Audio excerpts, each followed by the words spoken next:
as I said, my dad did some acts of kindness that were just so inspiring. When I lived with my family, we had a next door neighbour, I'm not going to say the name, it's not important, who was very, very dysfunctional, had a son, a beautiful son. He was a young boy, 6, 7, put him out in the corridor, locked him out, he was sobbing his eyes out. My dad seen the kid, brought him in our house, cooked him food, put a film on for him and looked after the kid. Obviously addressed the parents and said, like, why are you treating your son like this? Please, next, and help the kid. And fellowship, love. That's the type of kindness that my dad taught me. Yes, the kindness came in a strong hand. But you know what? I've realised as I've gotten older, it was good for me. Because my dad prepared me for this day. My dad taught me how to deal with violent men. Because my dad was a violent man. And I realised that, I'm going to say something contradictory. Violent men are very beautiful men. It's not nice to be violent. But how can I judge someone for being violent? I used to be a violent man. I used to be very violent. And I realised that's not the right way. The violence is a cover-up for fear. Because all violent men just want love. So these men that are attacking me, these are violent men. This is an act of violence. So how am I going to deal with that violence? I could easily be violent back. I've got that side to me. I've got that real fucking raw, aggressive street side. I come from the street, but I'm better than that. I'm too intellectual. I'm too expanded for that. I'm too honest for that. I'm too congruent. That's too easy for me. So how do I handle it? Love and forgiveness. And I don't mean that in a patronising way. I don't mean that in a way to say it for the sake of saying it. I live it. Is it easy sometimes? No, it's not easy. Because it sometimes invokes old selves. It does invoke that in me. That's because I'm a human being. So I have to take a deep breath. I have to go, okay, Johnny, these are your old issues. These men need help. Offer them fellowship.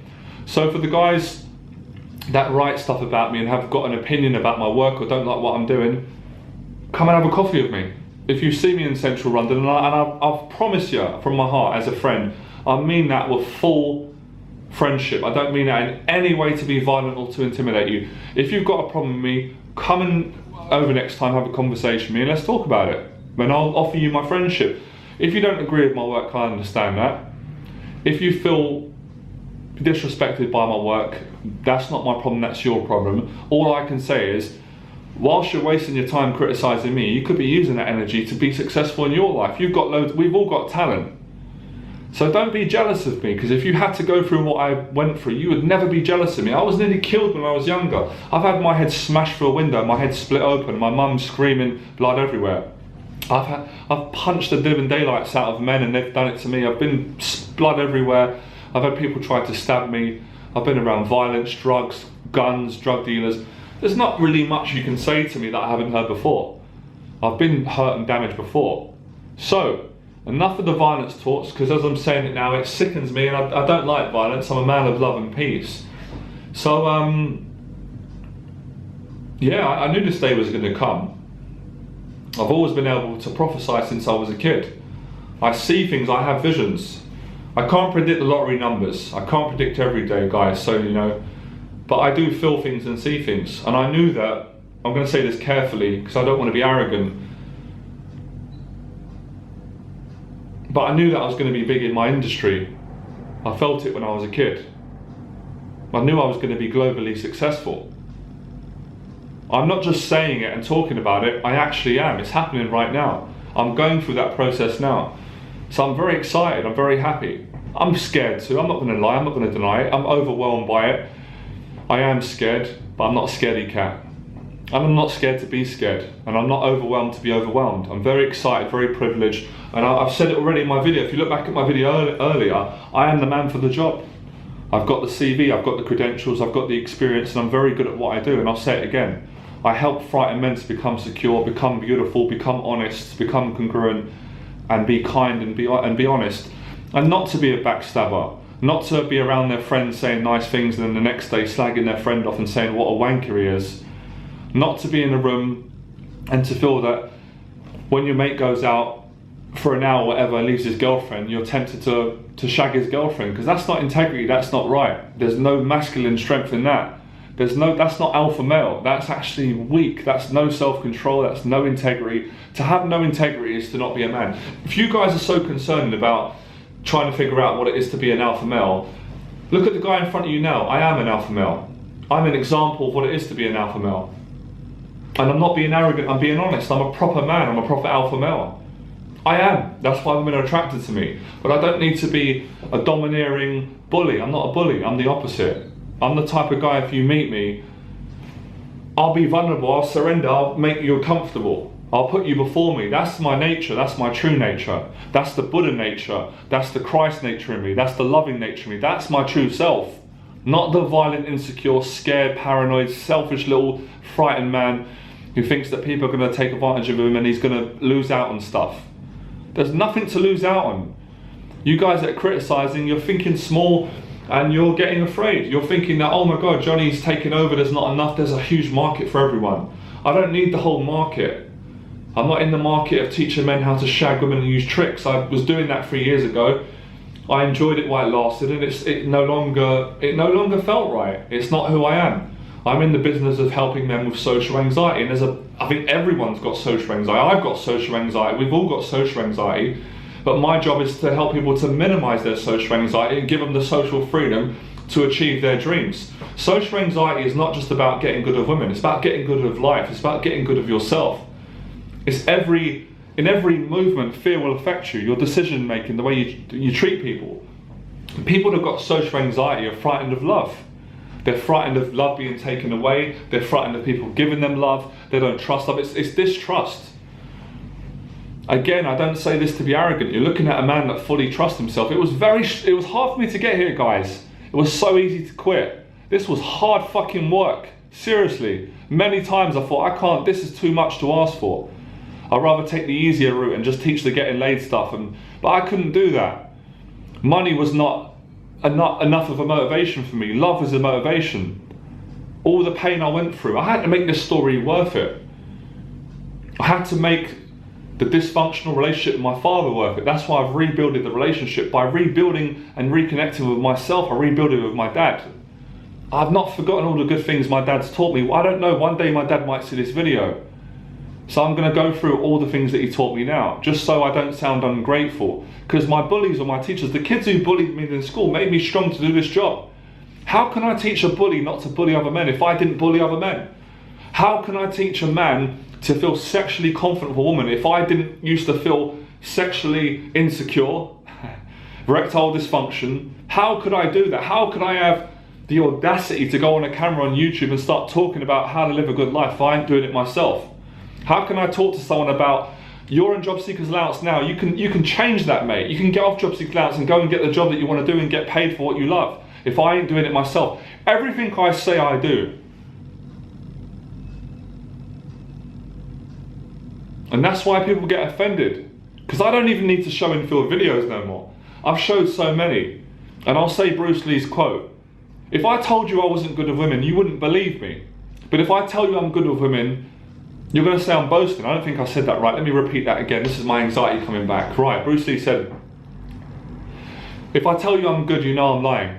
But if I tell you I'm good, you'll probably say I'm boasting. So if I said to you I'm no good with women, you know I'm lying. But if I told you I'm good, you're going to say I'm boasting. So I can't win either way, can I? But you know, you get my drift. Look at my eyes. Have a look at my eyes. Tell me that you can't see that I've suffered. Tell me that you can't see that I've done amazing things. Look at the joy in my eyes. Do you see that joy? I couldn't have done this without criticism. I was criticised my whole life. My dad used to criticise me on a daily basis, but it fucking helped me. It made me strong, it toughened me up. It made me appreciate life. It made me be less judgmental of people. I lived with damaged people for years. I was with violent, aggressive, insecure, what you guys call so-called alpha males, but deep down they're just men that were crying for love. And I love these people because I'm the same, I'm from the same cloth. But I chose to make something better of my life. I chose to quit complaining, quit being racist, quit being prejudiced, quit blaming people, quit being jealous all the time. What's the point? There's no freedom in that. There's no security in that. It's scary, it's boring, and it's small-minded, and it's an easy option out from looking at your own flaws in yourself. So I'm really excited. The criticism fucking infuels me. The criticism makes me get up early before the alarm goes off and fucking work my arse off. The criticism makes me face my fear every single day. People don't believe it, but every time I go and do public talks and new stuff, I'm full of fear. But when I get there and do it, I don't feel frightened. I love it, I enjoy it. I just feel it's so natural for me. This is what I was supposed to do. So I love being scared. I'm used to it. I'm used to being afraid. I am the frightened man. But I'm not a frightened man anymore.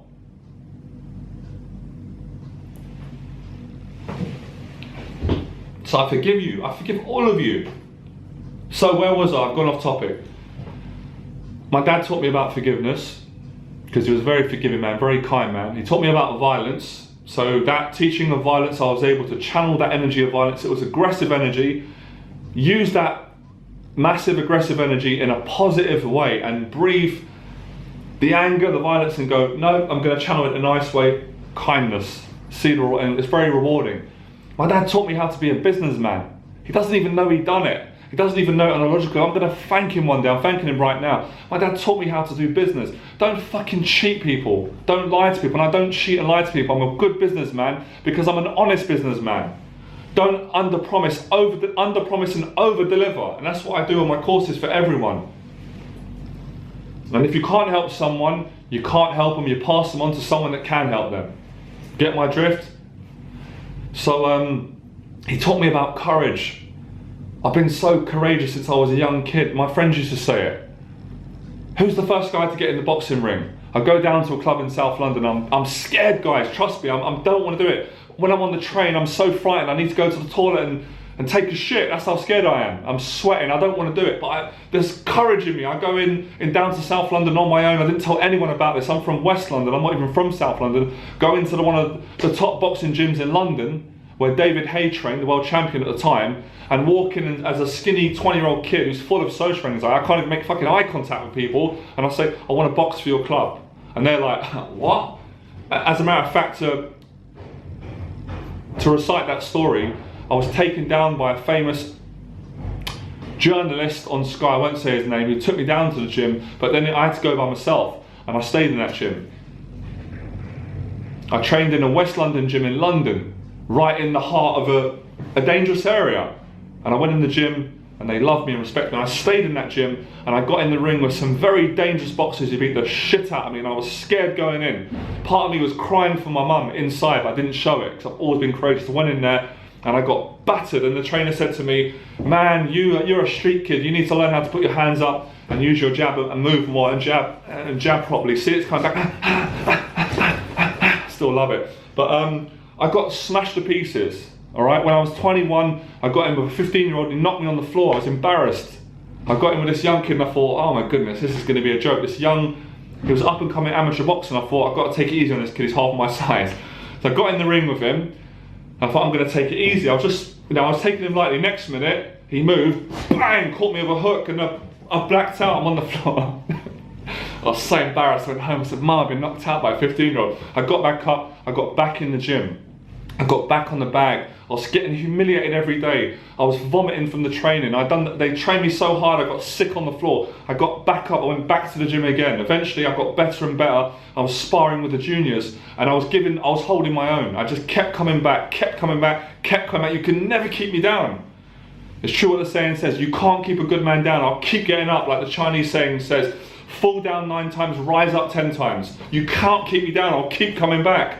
I don't know any better, I'm half Irish, I'm stupid in that way, I'll keep coming back. So, I'm passionate. This is not anger, this is passion. As the Greeks would say, it's passion. So, I don't quit, it's in my DNA. My father gave me this, he's the same, we don't quit. I may complain sometimes, I may moan about it, I may play victim for a bit, but not for too long. It's just a holiday weekend and I'm back on it. So I've been used to criticism all my life. It's always made me ascend, it's always grown me, it's always made me successful. Even when women criticise me. You know what a girl said to me once in a London club? I went into the Roadhouse, it was years ago when I was insecure, practicing this crap routine stuff. Sorry my French, I'm passionate, I'm half Irish. I walked past her, she barged me and said, oh sorry, and I said, that's all right. I made a joke, I said, just don't do it again. She went, it doesn't matter, you're ugly anyway. Oh, that was painful. To tell an insecure man who feels ugly on the inside, he's ugly. It hurt me, but I came back stronger. 8 to 12 hours on the day, practicing on the streets of London while everyone's sitting at home having a wank, going on the forums talking about pickup. I'm living it on the street 8 to 12 hours a day, and I made sure I got good. I didn't want to walk around feeling ugly. So I had to go around, I'm saying this in the context of having fun, but there's truth in it. I had to sleep with lots of attractive women to make sure, to convince my psychology I'm not ugly. Now I'm very attractive. I'm not just beautiful on the outside, although I know I've got a dodgy hairstyle. I'm very attractive on the inside. I project it out naturally without even doing a thing. But I'm also very humbled, because I know my mum wouldn't like me speaking like this. I know my dad would probably find it amusing. Go on, son. So, I'm really dedicating this video to my dad, and I'm also dedicating it to everyone who bullied me, who criticised me. And boxing just changed my life. It just gave me so much self-discipline. It gave me self-respect, because I didn't have much self-respect when I was younger, as I said. I didn't even have the fucking initiative to wash a pair of socks out and to be able to cook a pot noodle, or I couldn't do nothing for myself. I was far from a man. Just because you're a bully and you behave violent and you pretend to be a man, that's not being a man. Do you know what being a man is? Being a man is beautiful. Being a man is making people feel good. Being a man is living with integrity. Being a man is putting your hands up and say, I was wrong, I made a mistake. Being a man is challenging your fears. Being a man is being afraid but doing it anyway. So keep the criticism coming. And I love all of you. I really mean it. Without you, I'm nothing.